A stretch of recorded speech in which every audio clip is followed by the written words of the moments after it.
All right. 7B, conduct a public hearing for the proposed 23-24 fiscal year budget. Mr. Spurgeon. Well, Mayor, it's great to see so many people coming out for the budget public hearing this evening. Right? Good evening, Mayor and Council members. I'm looking forward to presenting the proposed fiscal year 2024 municipal budget this evening. I do have a short PowerPoint presentation.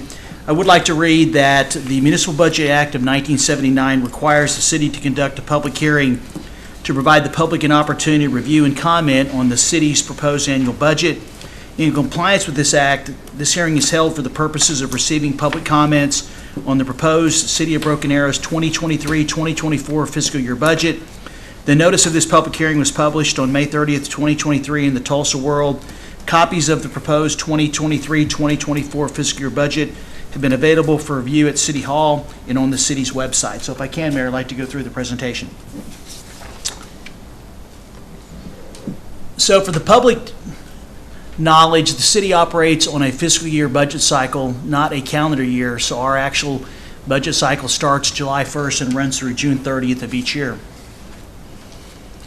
On May 9th and 11th of this year, actually last month, the city council members held two budget work sessions where there were approximately 12 different topics that were discussed to include, first, we spent some time on policy questions regarding the budget and the priorities for 2024. We discussed various public initiatives for the upcoming fiscal year. The council members looked at the Bama rate model and the manual of fees that we are asking to be implemented. We touched on the budget message. We reviewed the overview of the budget. We discussed operations. We looked at the capital improvement programs for STCI, also known as sales tax capital improvements. We looked at the BAMA, or the utility department. We also looked at the proposed loan program for the utility capital improvement projects. And this year, our information technology department, led by Scott Carr, and our general services department, led by Ryan Bays, gave their actual budget presentations to the city council. Council members had an opportunity to ask questions. There were a number of questions that were asked and several follow-ups. So the first thing I want to mention, I am very happy that there are so many people that are here this evening, because this is probably one of the most important things that the council member does throughout the year, is actually approve the budget. So there are a number of considerations that we look at and we start with every single year. The budget book, which I have right here, which is about 270 some pages and is available online, as I mentioned earlier, or if you'd like a paper copy, we can make that available to you. It includes the city manager's executive summary, the proposed revenue expenditures for each fund, and we have many funds, the proposed department expenditures, our special funds, our street maintenance plan for FY 2024. And if you didn't know, folks, Rocky Hinkle is our street and stormwater director, and he's been with us for a little over 5 years and has done an amazing job, Rocky. So let me add my congratulations to you, as Councilmember Ford mentioned. The OWV is the Oklahoma Water Resources Loan Program, which is the entity that we borrow money from when we have to make major capital improvements to our utility system. In the manual of fees, the council has to approve the manual of fees because all charges that the city charges residents or utility customers are outlined in the manual of fees. The municipal budget serves the following purposes. It's a blueprint for providing municipal services for the upcoming fiscal year. We spend a lot of time matching available resources with the recognized community needs, and we outline the work plan and priorities for the organization. The city has the following priorities. First and foremost is maintaining financial soundness. Second is a strong commitment to public safety and preparedness, a comprehensive approach to economic development administration, providing affordable and reliable public utilities, ongoing investments in public infrastructure, and the number one, from my perspective, when you put it all together, is maintaining great quality of life in the community, both operationally and with capital investments. So this is what we build the budget around every year. The four key budget practices we use is every decision we make, we look at what the long-term effect financially could be, because we want to be sustainable. Oklahoma primary revenue sources for municipalities is a sales tax, which is extremely elastic or unreliable. So we spend a lot of time looking at the decisions we have to make today, especially if they're perpetual type decisions. We estimate revenues and expenditures conservatively. We want to make sure all of our fund balances, and the council has put policies in place that ensures that we have adequate contingencies for any unexpected or unextraordinary situations that may come throughout the budget year. The basis for the budget recommendations, once again, is make sure that we provide great services to the community. Secondly, is address our demands for public infrastructure and public services. I mean, obviously, with bond packages, operations, and utilities, everything we do really is focused on making sure that we can take care of those residents that are here and then plan for the future. And we always focus around a great quality of life. So this year for the municipal budget, the council is considering, let me start with this, the work plan. If you go to, starting on page 11 of my budget message, it will show you what the plan is for this year, the things we're going to focus on, from economic development to communications and transparency, the new street maintenance program, what's being considered, the utility department programs, and then various programs and initiatives we're going to consider throughout the year. I like to show this slide because a lot of times when you go to Walmart and you spend $100 in groceries, it's $108 or $9, and people go, well, that city sales tax is really high. You're paying that $8. Well, that's actually not the case. This is the breakdown that we have. If you live in Tulsa County, your sales tax right now is 8.417. If you live in Wagner County, it is slightly higher at 9.35, and that's the breakdown that we have for the sales tax. The state of Oklahoma actually receives 4.5%, and then you have the breakdown following in a descending order all the way to Tulsa County has a small percentage on there.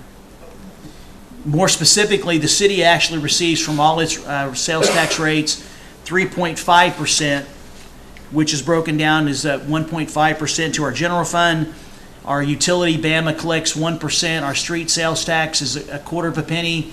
Our street sales tax capital improvements is a half a penny, and then public safety, 0.15 each goes to police and fire for a total of 3.55. So for this year, the budget proposal the council is considering is right under $355 million. This is an increase of about 14% over the previous year of $311 million.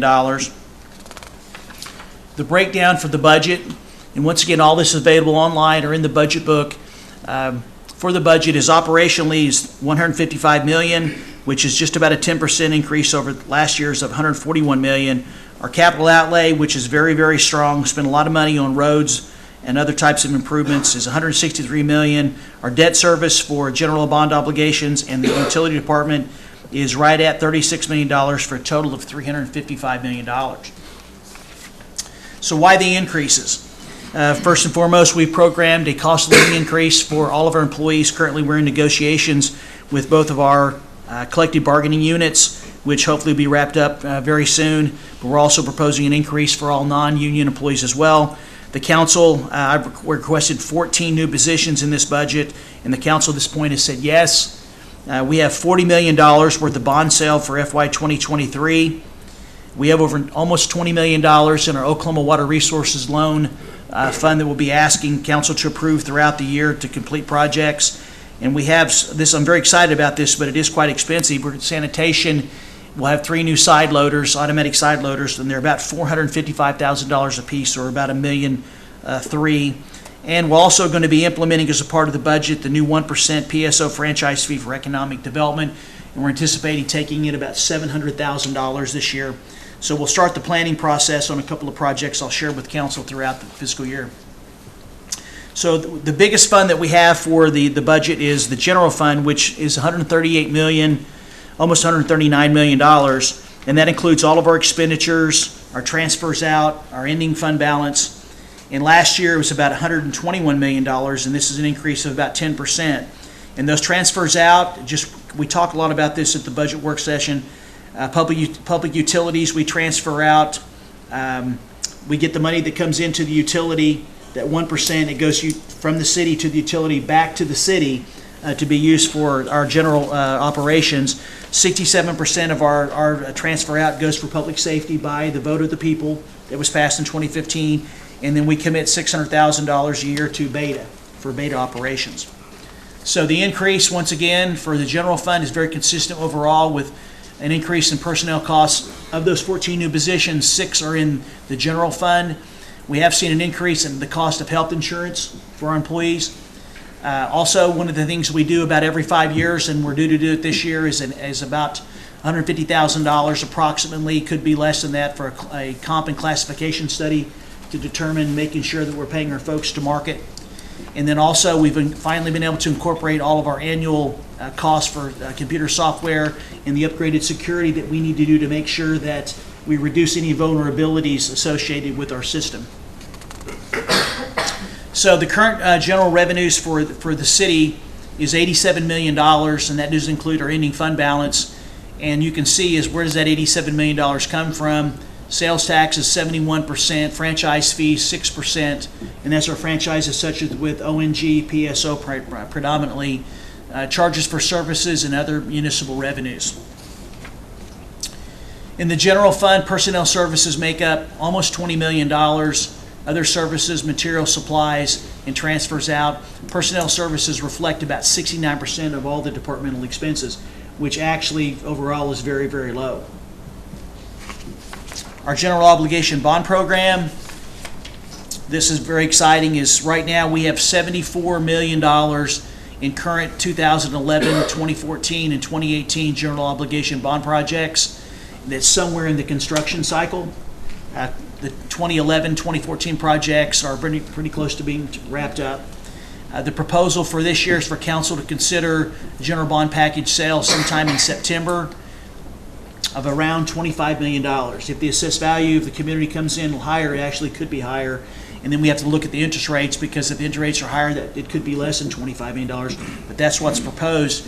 And on page 227, I believe, of the budget book is the actual projects we're going to be. City Manager, can I ask a quick Sure. question just on that? Just for people in the audience, why are we still working on 2011 and 2014? I know we have like named and unnamed projects, and can you explain to people in the audience might not understand how the bond, how we get our money and how that all works? Sure. Once the voters in 2011, 2014, and 2018 respectively approved propositions. And when I came here in 2015, we had barely started any of the 2011 projects and hardly any of the 2024 projects. Some of those projects needed additional funding to be able to complete those projects. For example, Olive Street, one of the council members asked a question about that today. We need additional, so we've gone out and secured federal grants for those projects, and some of those are in construction now. And so it's just a matter of the timing of actually getting the funds, selling those amounts. Because you remember is that you can't. Everything was approved in 2011. Well, that doesn't mean that we can sell it all in 2011. We can only sell it because the council at that time and in 2018 said is that the bond packages will be no property tax increase. We're going to keep the rate the same, and so we can't sell the total amount all in 1 year because that would violate what the council said we were going to do in terms of keeping the property tax rate the same. So it does take time. Like the 2018 bond package normally wouldn't be done until 2027 or 2028. So it's the same thing there, is that you have to, just the timing of when you can start those projects. So moving on, let me step back here. So far, Kenny Swab put this slide together, which is very impressive, is in the 2018 general obligation bond package, so far the council has sold $116 million of the $211 million worth of bond projects, and we're proposing to spend $25 million. All of these were approved by the voters back in August of 2018, and as you can see, transportation is $71 million, public safety is $10 million, and proposed this year of $1.7 million. Quality of life projects, public facilities, stormwater, drainage.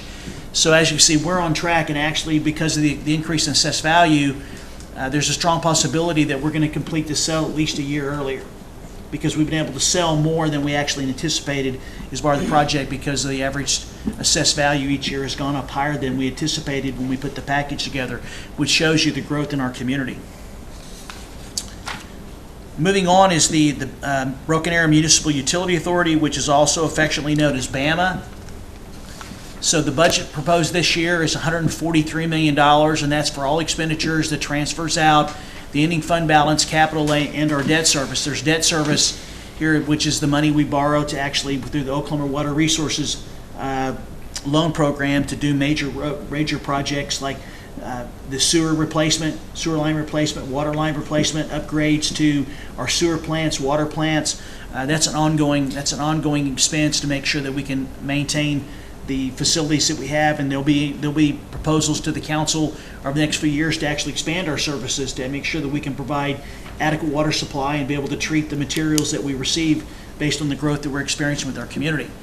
So last year the budget was around $135 million, and this is just a 7% increase over last year. And so why is that? Once again, it comes down to obviously there's about 230 employees in the utility department, so the cost of personnel cost, there's 3 new positions proposed in the budget. Actually, one of the biggest expenses is the capital we need for solid waste and recycling. And then once again for the upgrades for our software, so very consistent with the general fund. Some of the highlights for Bama is obviously with a growing community, the council has the unenviable task, and I do too, is recommending it, is looking at the rate increases that are necessary to pay for the ongoing operations and the planned capital improvements. And so we'll be talking about those later this summer. We're proposing to do over $5 million in pay-as-you-go capital project. These are smaller projects that we need to be able to do to maintain our system, and then proposing to go to the Oklahoma Water Resources Board and borrow just over $19 million for various projects, and those projects are, I believe, on around page 228 of the budget. So the current Bama revenues, we collect 98.2% of our total $68 million from charges for services, and our fines and forfeitures percentage is very, very low. And then we have a small amount of miscellaneous revenues. This is the breakdown essentially of the Bama expenditures. Personnel, very large expenditure. You can see material, supplies, capital outlay. We spend a lot of money maintaining the system, debt service, and the transfers out, which actually goes over to the general fund. In this case, personnel services reflect 48% of the department expenses. These are some of the pay-as-you-go capital. I like to list those because these are important to the directors. 3 side loaders are in there. Once again, all this information is in the budget book. These are the projects we're actually looking at as a part of the Clean Water Loan Program. Kenny Schwab and Assistant City Manager of Operations team have thoroughly gone through these projects to make sure that we've prioritized the work that needs to be done. I really appreciate all their efforts. Hakey Creek, obviously we have 2 wastewater treatment plants that we're responsible for. Safe water drinking, one of the most important things we do is utility. Proposing, as you can see there, close to $10 million in additional projects. Also, one of our larger capital improvement funds is the sales tax capital improvement. Half a penny of your sales tax that I showed you earlier goes towards capital improvements. We're anticipating this year that the revenues estimated to be able to spend is about $10.5 million. These funds are used primarily for pay-as-you-go capital. Some of the highlights here, you'll notice roofs and HVAC replacements. I mean, Ryan's done an amazing job to get a handle on the fact that, you know, we have aging buildings that we try to take care of, and so you can see that's the largest expense. Also, the remounting of 3 additional ambulances is very important. 2 new dump trucks. Skate park lighting, Battle Creek improvements. So there's some great projects that we hear from the residents that we need in just trying to maintain our infrastructure. One of the other things that we hear most about, we all hear those, is our proposed street maintenance program. And we get actually $0.25 penny on the sales tax is dedicated to street improvements. And this year, we're going to be actually spending, you can see there's various projects, and this is in the budget book. Altogether, we're going to be spending total proposed budget projects $5.7 million. And council said 5 years ago when the voters approved the repurposing of the tax, they want a plan every single year, and that plan has been included in there. And I'm pleased to say that every year Rocky comes and gives quarterly reports on the work, because obviously this is our number 1 asset, number 1 improvement, the number thing we hear most from Republic. And we're spending, in addition to the 5.7, we'll also be spending about $2.5 million from the bond package. So altogether, we'll be spending about $8 million this year on road improvements. And that is necessary in order to keep that pavement index condition report, which currently we're working on, the new one. We want to maintain at least a 70. 70 is the standard. Right now, we're at 71, and I think we're going to be higher because of all the new roads we've improved and the road maintenance that we've done. So I think we're doing a really good job. Obviously, when you've got over 500 miles of lane roads you have to take care of, it's hard to get to them. That's why we have to prioritize. And so we're definitely meeting that expectation of trying to spend at least $5 to $7 million a year on street maintenance and road repairs. So let me just finish up here. I'd like to thank the council members for taking the time, received lots of questions. I certainly appreciate all of your time and efforts for both of the workshop as well as the questions you asked in between. A big shout out goes to Cindy Arnold, Tom Cook, and the whole finance team. I know Tom is here this evening. I also like to thank the directors and their staff, Cricket and Moore and Aubrey Cease. They actually helped me put the budget together, and there's a lot of graphs and charts and pie diagrams that are within the budget to show more of a breakdown. I'm trying to be as transparent as possible. If they want to look at the budget book, I'll be glad to answer any questions. And also, just want to mention is that we get a lot of comments from the citizens. I know that you do because I hear from you just about every day about things you'd like to see, and we try to incorporate those into the budget. Late this year, early next year, we're going to be doing a citizen survey to talk about direction and priorities in terms of the city. We did this back in 2017, and also to start talking about building the next general bond obligation package, which will be in 2027. And so everyone look for more information about the survey that we're going to be asking you to do, because we need your input in order to build a really good budget and make sure we're prepared for the next bond package, and it's going to be coming up in 2027. So that's all I have, Mayor. I'll be glad to answer any questions, and I think you need to open this to the public and ask if they have any comments or any questions they'd like to ask. Any discussion? Not yet. Are there any citizens that have any questions? Do I need to do it 3 times like a public hearing? Yep. Are there any citizens in the audience that have any questions? Are there any citizens in the audience that have any questions? Okay. I would like to make a comment that if you go to school to learn how to be a city councilor, they will tell you one of the most important things you do as a council person is to approve the budget. And that is very important. But I really disagree with that to some extent, and that I think historically, I've been on there many years, is your biggest job is to keep a city manager that would help you and help the budgetary process. And I'll have to say that being working with many city managers, Michael has done an excellent job in presenting that. You know, we're glad to get this meeting over with, because we've had several meetings on this. When he says book, I know right where my book is laying and what page it's open to. So we've discussed it a lot, and it is important that we approve the budget. But I just think that having a city manager that is as competent as Michael is makes it a lot easier. And I know I've said that. Known, so. Yeah, we Well, I'm telling you.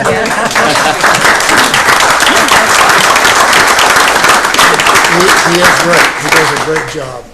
Well, that's what I was going to say. I know there were some 2011 bonds, but there were so many older ones when he came that he really was able to take care of. And I don't know what the exact years were, but they were old. Yeah. So I appreciate you getting on top of it and trying to get it done, because when people vote on something in 2011 and it's 2023 and they still haven't seen it, like Olive, for instance, like they're ready. So thank you for trying to get that done. Well, I give Kenny Schwab 98% of the credit in his team, because he's the one that drives everyone. He knows the expectations I have and the council members have, and so his team in engineering, I know Ethan's here, and his team, Travis Small, they're amazing. And so thank you, Kenny. You're the one that's responsible.